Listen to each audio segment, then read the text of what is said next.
What's up, guys? Welcome back to Bible Fun with the Duns.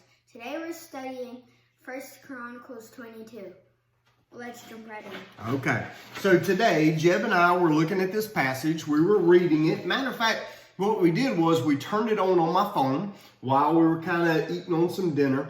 We turned it on my phone and we listened to it. And then after we listened to it, we started to talk about it. And Jeb had a good thing. He said, I don't really have a takeaway from this. So a takeaway, what we talk about at our house is when we read a story from the Bible, a takeaway is something that we can pull out of it and use it as a good lesson for the day. Well, Jeb read this story and he said, I don't really have a takeaway. So the next question was, well, if you don't have a takeaway, what was it about? Sometimes you're not gonna have this wonderful moment where you understand everything. Some days it's just about learning the story. So, Jeb, what was this story about? So David wanted to build a house for God, but God didn't want him to since he's fought in so many battles for him. But God told him that he'd have a son and that his son would build the altar for him instead. That's right. Now, we talked about how this is a good lesson on faith because when God says yes to something, we need to always obey. But we need to be able to trust God when he says no. That's right. Sometimes God says yes and we obey. Sometimes God says no and we trust him. So David wanted to build a temple, but God told him not to. Now, he didn't say never. He just said not for David. And so David had to trust God. Now, when I read this, I thought that it was wise for David. You know, David's an old man in this story.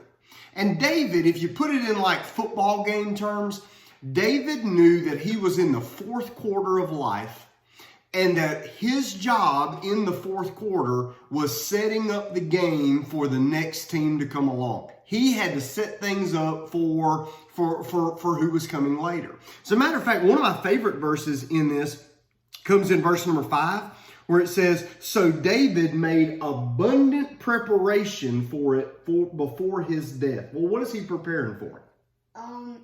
What did he want to build? The altar.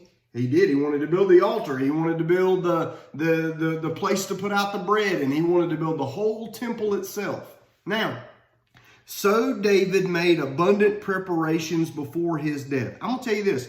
We would all be wise to prepare now for what happens after our death.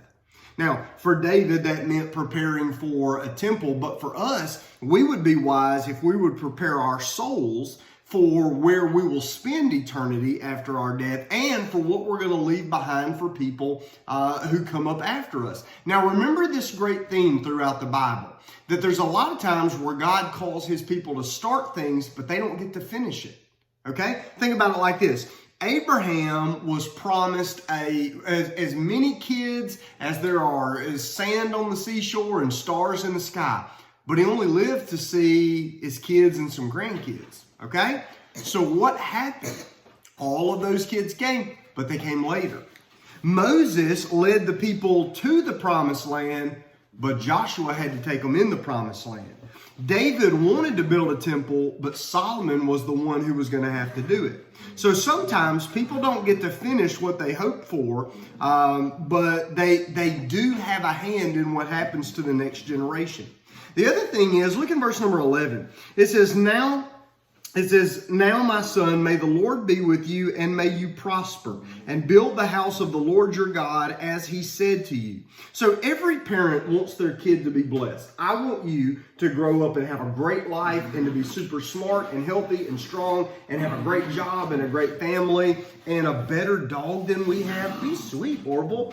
I want you to prosper. But listen, the best way to prosper is not to have a lot of money. It's that you would walk with God. And that's what David is saying here to Solomon. He's saying, now, my son, may the Lord be with you. I like that. Now, here's what I also like. Verse number 19 says, it says, now set your heart and soul to seek the Lord. So the future work that Solomon was going to do was to build this temple. Some people would think that that's a building project, but it's not.